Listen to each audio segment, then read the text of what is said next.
우리 다 같이 성경 요한복음 5장 22절에 있는 말씀 보겠습니다. 요한복음 5장 22절. 아버지께서 아무도 심판하지 아니하시고 심판을 다 아들에게 맡기셨습니다. 아버지께서 아무도 심판하지 아니하시고 심판을 다 아들에게 맡기셨다고 기록하셨습니다. 자, 그러시면서 여러분, 우리 요한복음 3장 17절, 자, 우리 성경을 보면서 말씀합시다. 요한복음 3장 17절에 이렇게 기록합니다. 하나님이 그 아들을 세상에 보내신 것은 세상을 심판하려 하심이 아니요 그로 말미암아 세상이 구원을 받게 하려 하심이다. 자, 이 두 말씀을 이렇게 복합시키면, 자, 아버지께서는 심판하는 권세를 아들에게 맡기셨다고 하셨습니다. 근데 아들 대신에 예수님을 오셔서 나는 심판하러 온 것이 아니고 구원하러 왔다고 이렇게 말씀하십니다. 자, 그러므로 하나님의 심판은 뭐가 되는가? 구원이, 하나님의 심판은 뭐예요? 구원입니다. 그래서 내가 성경에 기록된 말씀들을, 심판이라는 그 기록들을 우리 좀 구원이라는 안경을 쓰고 좀 볼 필요가 있는 것입니다. 자, 우리 요한복음 3장, 그러면 그 17절 전에 14절, 15절에 있는 말씀, 16절 거기 있는 말씀 좀 봅시다. 14절부터 모세가 광야에서 뱀을 든 것 같이 인자도 들려야 하리니 이는 그를 믿는 자마다 영생을 얻게 하려 하심이라. 이 말씀은 그 유명한 니고데모하고의 대화입니다.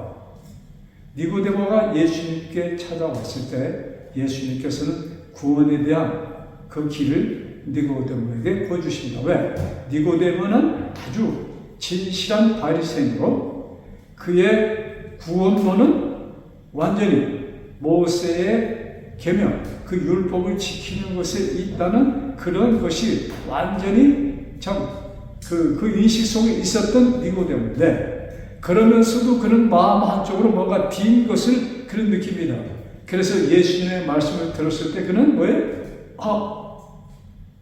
이분에게는 무언가 내가 정말로 진실로 바라던 무엇이 있어. 이렇게 깨닫게 되고 그 확신을, 참 그 말씀을 듣고자 이 밤에, 캄캄한 밤에 예수님께 찾아오셔서 한 대화입니다.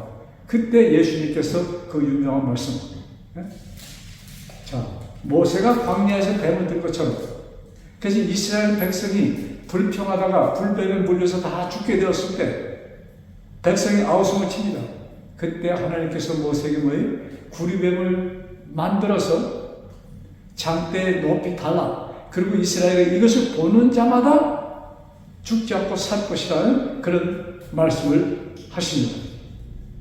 이는 그를 믿는 자마다 영생을 얻게 하려 하시며, 그래서 그 불뱀, 구리뱀을 본 자마다 죽다가 뭐예요? 죽지 않고 살아난 것처럼 이제 나도 이제 그 장대에 달려야 할 것이니 그때 나를 보는 자들은 뭐예요?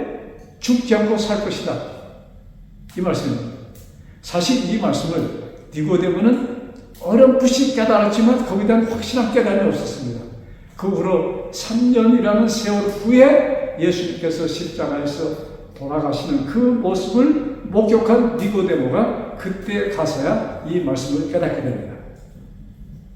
자, 15절은 그를 믿는 자마다 영생을 얻게 하려 하십니다. 그 다음에 16절 유명한 말씀, 하나님이 세상을 이처럼 사랑하사 독생자를 주셨으니 이는 저를 믿는 자마다 멸망치 않고 영생을 얻게 하려 하십니다. 그래서 하나님께서 예수님을 보내신 목적은 너희들을 구원하고자 내가 보낸 것이다. 이 말씀이에요. 그러시면서 18절에 그를 믿는 자는 심판을 받지 아니하고, 자, 그를 믿는 자는 심판이 없어. 여러분, 이스라엘 백성 이스라엘 백성만이 아니고 사람들에게 말씀을 보는 사람들의 심판은 우리는 정죄를 생각합니다. 특별히 그 당시에 그들에게 심판이라는 용어는 뭐예요? 정죄였습니다. 그런데 예수님께서 뭐예요? 하나님께서는 예수님을 통하여 내가 심판하러 간 것이 아니야. 그 말씀을 이어받아서 예수님께서 뭐예요?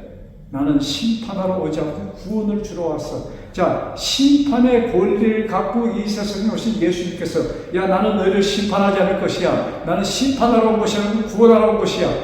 그러시면서 뭐예요? 그 심판의 진정한 의미를 여기에서 보여주시는 것입니다. 자, 그러므로 하나님의 심판은 무엇이다? 구원입니다. 속죄입니다. 이것은 그냥 갑작스러이 만들어진 계획이 아니고 에베소에 보면은 이 계획은 창세 전부터 세워졌다고 했습니다. 자, 우리 그 말씀 보고서 나가죠. 요 에베소서 1장에 보면은 그 말씀이 기록되어 있습니다. 에베소 1장. 자, 디모데. 자, 갈라디아 다음. 자, 4절. 3절부터 봅시다. 찬송하리로다 하나님 곧 우리 주 예수 그리스도의 아버지께서 즉 아버지 하나님께서 그리스도 안에서 하늘에 속한 모든 신령한 복을 우리에게 주시되 예수를 통하여 하늘의 모든 신령한 복을 뭐에 쏟아부으십니다. 하늘의 모든 복. 여러분, 지금 우리들이 얘기하는 그런 복, 하늘의 모든 복. 자, 그 복을 우리 성경을 통해서 우리 좀 많이 아시잖아요. 그 복은 뭐예요? 영생입니다. 하나님을 아버지라 부를 수 있는 그 특권. 그래서 온 우주가 나의 것이면은 그런 놀라운 특권을 이 성경은 복이라고 우리들에게 가르쳐 주십니다. 자, 그러시면서 이 계획이 언제 세워졌는가? 에베소 1장 4절. 곧 창세전에 그리스도 안에서 우리를 택하사, 창세전에 그리스도 안에서 우리를 택하사, 우리로 사랑 안에서 그 앞에 거룩하고 흠이 없게 하시려고. 자, 우리 연약한 우리들을 뭐예요? 당신 앞에서, 아버지 앞에 흠이 없는 자로 세우시고자. 여러분, 문둥병자를 고친 것이 그런 기적이 아니고 우리 죄인이었다는 것은 죽었던 우리들을 다시 만드셔서 아버지 앞에 흠이 없는 자로 세우신다는 것이 하나님의 계획입니다. 여러분, 아담을 만드실 때 흙으로 사람을 만드시고 하잖아요. 우리 한 사람 한 사람은 이미 만들어진 존재입니다. 근데 우리 이 흙이 뭐예요? 하나님의 입김이 우리들에게 불어오실 때 그 입김이 누굴 통해서? 그리스도를 통하여 하나님의 입김이 우리에게 불려지는 것입니다. 이것을 지금 성경을 기록하고 있는 것이에요. 그때 우리는 새로운 피조물이 될 것이다. 여러분, 고린도후서 5장 17절. 누구든지 그리스도 안에 있으면 새로운 피조물이라. 이전 것은 지나갔으니 보라 새 것이 되었도다. 이제 우리는 죽을 몸이 아닌 영생의 몸으로 우리가 뭐예요? 다시 하나님 앞에 거룩한 백성으로, 즉 당신의 아들로서 우리가 쓴다는 것을 여기 말씀하고 계신 것입니다. 여러분, 이것이 기적 중에 기적이 아니겠습니까? 자, 이 말씀이 우리들에게 완전히 입력되기를 원하셔서 하나님께서 우리들에게 성령 하나님을 보내주셨습니다. 그래서 성령 하나님을 통해 우리들에게 뭐예요? 계속 이 말씀이 새로워지도록 하시는 것이 하나님의 뜻이며, 그것이 온 우주가 우리들을 바라보며 간절히 바라는 것이 아닐까요? 자, 여러분, 우리 예수님께서 우리들에게 가르쳐 주신 기도문 가운데 뭐예요? 하늘에서 뜻이 이루어진 것 같이 땅에서도 이루어지다. 여기 땅 할 때 이런 흙을 말씀하는 게 그게 아니에요. 누굴 말씀하는 거예요? 땅에 사는 백성들, 즉 땅에 태어난 우리 한 사람 한 사람 나를 가리키는 것입니다. 그래서 하늘에서 하나님의 뜻이 이루어진 것처럼 여러분 아버지께서는 자 예수님과 같이 성삼위께서는 뭐예요? 이미 구속사업을 이루어 놓으셨습니다. 그것을 나에게 은혜로 주셨습니다. 선물로 주셨어. 여러분 이것은 선물이라고 했습니다. 은혜. 자 여러분 이 말씀하니까 요한복음 1장에 보면 자, 요 말씀 보고 갑시다. 요한복음 1장은 뭐예요? 사도 요한이 자 당신이 스스로 모셨던 예수님이 뭐예요? 창조주 하나님이었다는 확신 속에 그가 그 확실히 그것을 깨닫게 됩니다. 그러시면서 그는 요한복음 1장 1절에 이렇게 기록합니다. 태초에 말씀이 계십니다.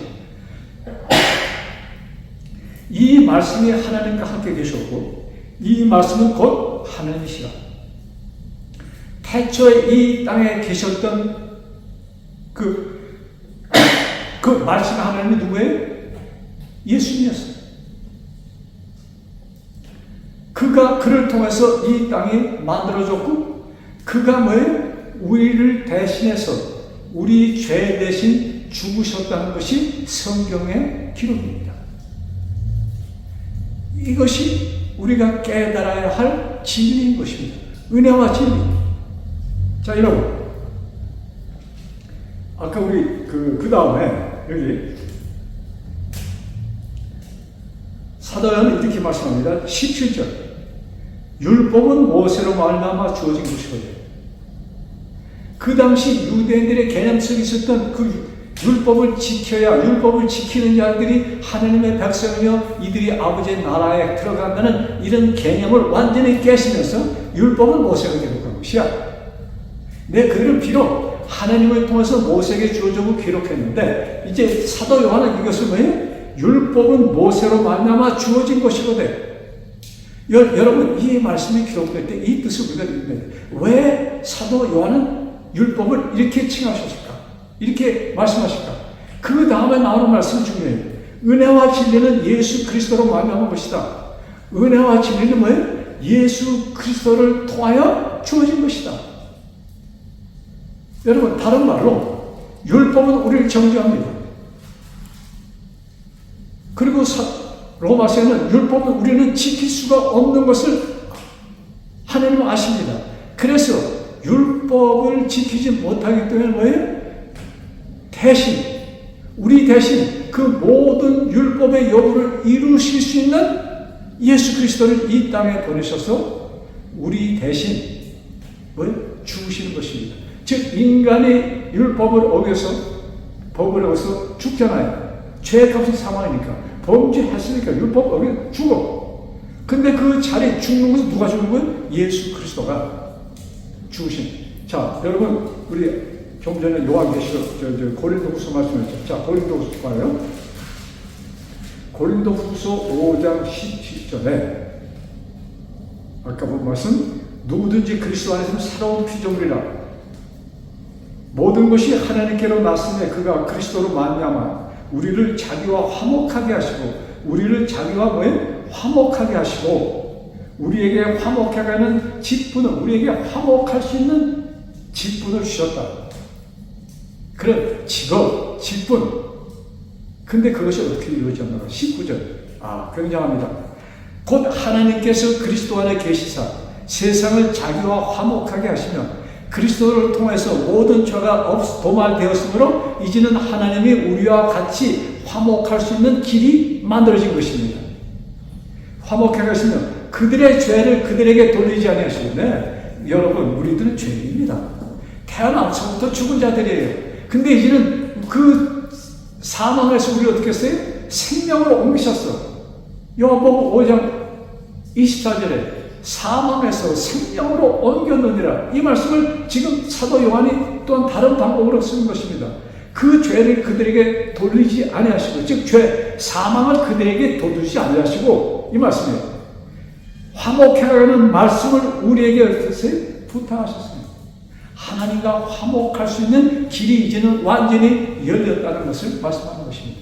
여러분, 이것이 그래서 예수님께서 운명하시는 그 순간 다 이루었다. 예수님은 우리를 죄인, 죽은 자들을 살리시기 위해요. 즉 다른 말로 우리들의 죄를 없애서 우리를 의인으로 만들기 위하여 땅에 오셨습니다. 그것이 어디서 이루어지는 거예요? 십자가에서 이루어집니다. 그러시면서 운명하는 순간 다 이루었다 이렇게 말씀하시는 것입니다. 아, 참 여러분, 우리 사도 요한복음을 기록한 사도 요한이 또한 밤모섬에서 하나님 예수님의 계시를 받습니다. 그러시면서 그 말씀을 기록할 때 이 말씀, 내가 이제 기록하는 것을 읽는 자와 듣는 자와 그 말씀을 지키는 자는 복이 있도다 이렇게 말씀하십니다. 참 근데 요한계시록이 참 우리가 그냥 인간의 눈으로 보고 읽을 때 정말로 깨닫기가 힘들어. 육신적으로는 깨달을 수 없는 글이 요한계시록입니다. 근데 하나님께서 우리들에게 분명히 깨달음을 주실 것입니다. 왜? 우리가 깨닫도록 기록했습니까? 그렇죠? 아, 이건 어려워. 제쳐 놔야 돼. 이것이 아닙니다. 우리가 보고 깨달을 수 있도록 하나님을 기록하셨습니다.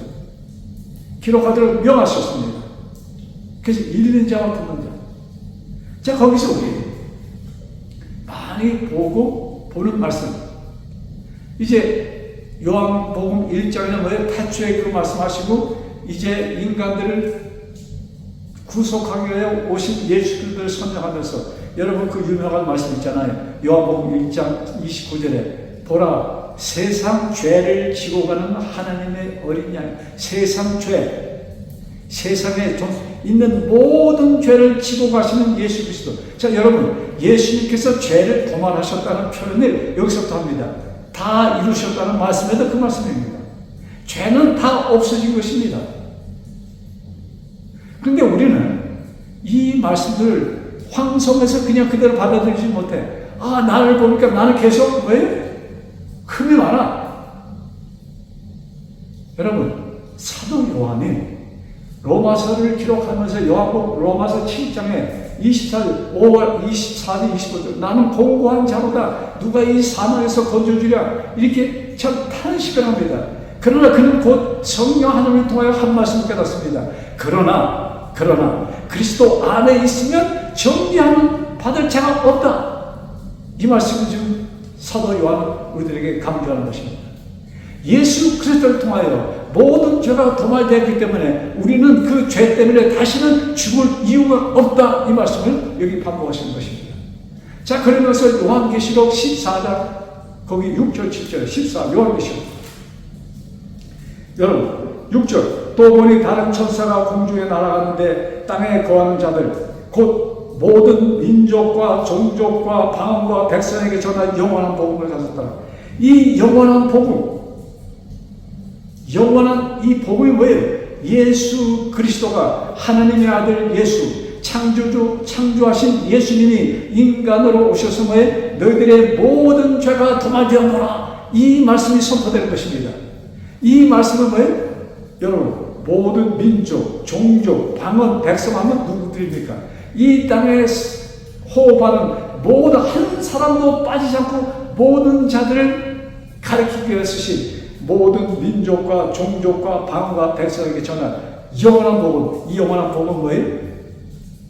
창조주 하나님이라는 내가 이 땅에 뭐예요? 이제 죄를 지고 갈 어린 양으로 와서 그래서 사람을 오셔서 죽으심으로 어디 십자가에서 죽으시는 순간 이제 너희들의 모든 죄가 도말되어가라.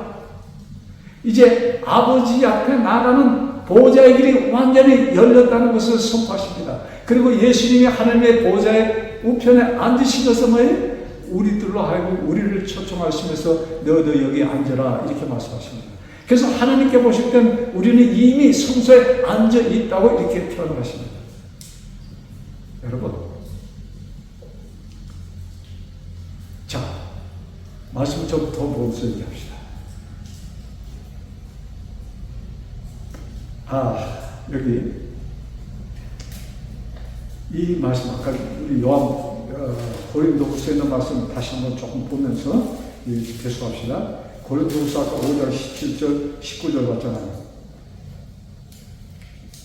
자, 21절 봅시다. 하나님이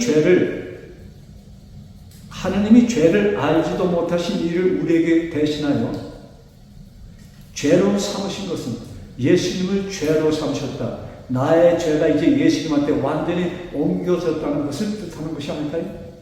예수를 죄로 삼으셨다.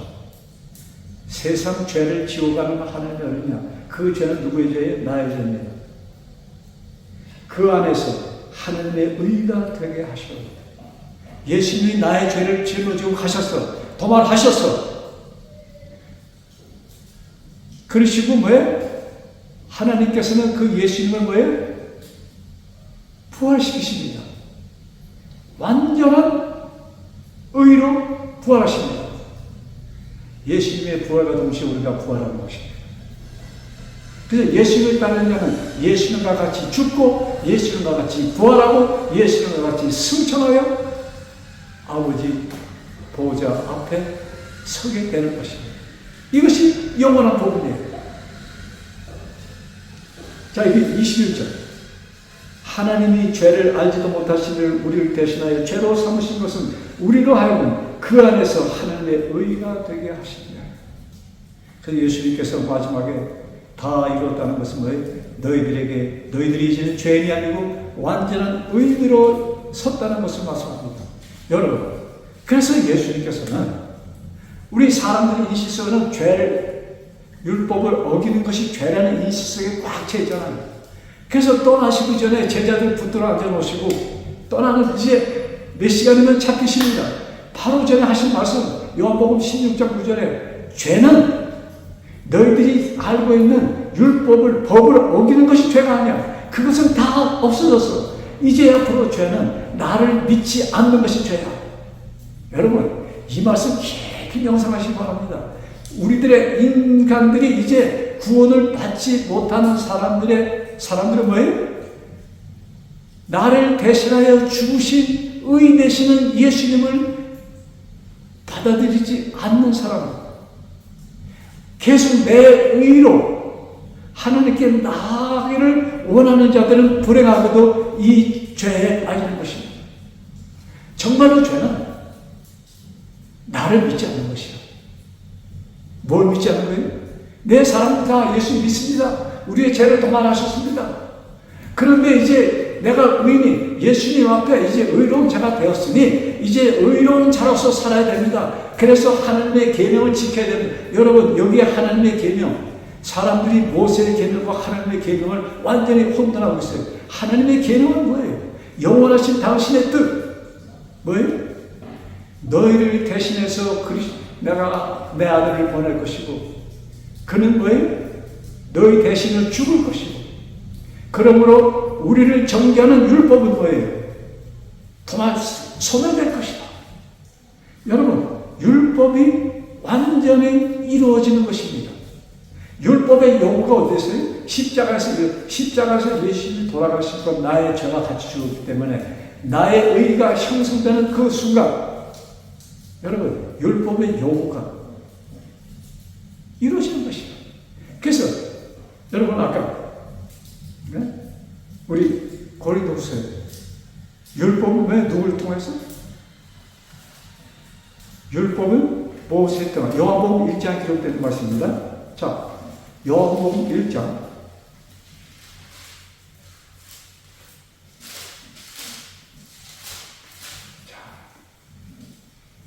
17절. 요한복음 1장 17절. 율법은 모세로 말미암아 주어진 것이요 은혜와 진리는 예수 그리스도로 말미암아 온 것이라. 율법은 누구를 통해서? 모세를 통해서. 이 말씀을 이것을 아주 그냥 쓰신 것은 엄격히 따져서 율법은 하나님께 주신 것이에요. 그런데 여기 왜 사도 요한이 율법은 모세로 말미암아 주어진 것이라 이렇게 말씀합니다.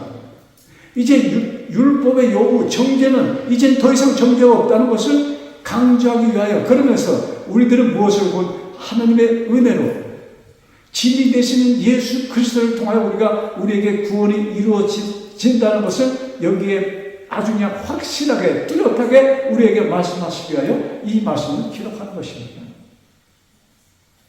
그러면서 뭐예요? 마지막 성도들의 인내, 마지막까지 아버지의 그 구원의 그 반열에, 구원의 거기에 들어가는 들어갈 사람들, 예루살렘에 들어가는 자들을 말씀하면서 영원한 복음을 통하여 예루살렘에 들어가는 그 사람들을 표현하시며 쓰신 말씀이에요. 요한계시록 14장 12절. 성도들의 인내가 여기 있나니, 즉 하늘에 이를 자들이 여기 있나니, 그들은 하나님의 계명을 지키며, 하나님의 계명이 뭐예요? 은혜와 진리입니다. 이것이 하나님의 계명. 지킨다는 거죠. 그것을 받아들이는 자. 그래서 진정한 의미에서 예수님 하신 말씀, 죄는 것이다. 나를 믿지 않는 것이 죄야. 너희들 나를 믿고 뭐예요? 거기에서 벗어나. 너희들이 염려하는 그 율법, 그건 내가 다 지키고, 그 대신 너희들이 잘못하여 너희들이 지은 모든 죄값을 내가 치렀기 때문에 너희들은 그저 나를 믿고 오면 돼. 나를 믿고 오면. 여러분, 그래서 뭐예요? 믿고 입으로 시인하는 자. 이 말씀이 맺고 있는 것을 받아들이고 하나님께 감사하는 자들이 사는 곳이 영원한 천국입니다. 여러분, 이 말씀을 우리들의 것으로 삼고 확신 속에서 계속 강조합니다. 자, 기쁨 충만한 삶 속에서 하루하루 지나는 우리 모두 되기를 바라면서 오늘 말씀을 마칩니다. 기도드리겠습니다. 하늘에 계신 아버지, 참 우리들은 나 자신들을 볼 때 아주 비천한 죄들은 우리 눈에 들어오지만, 그러나 창조전에 우리를 택하시고 우리들의 죄가 다 도마될 것을 아셨기 때문에 우리들을 의인이라고 정하시고 우리를 불러주신 아버지 감사합니다. 이 말씀이 나의 마음속 깊이 살아있게 하여 주옵소서. 아버지, 이 말씀을 새 계명이라고 이미 예레미야 선지자를 통하여 기록하여 주셨습니다. 아버지께 주신 이 새 계명, 이것이 살아있게 하여 주옵소서. 이 안에서 즐거움을 만끽하며 어두운 세상을 빛으로 환하게 하는 저희들 되게 하여 주옵소서. 예수님의 이름으로 간절히 기도드렸사옵나이다.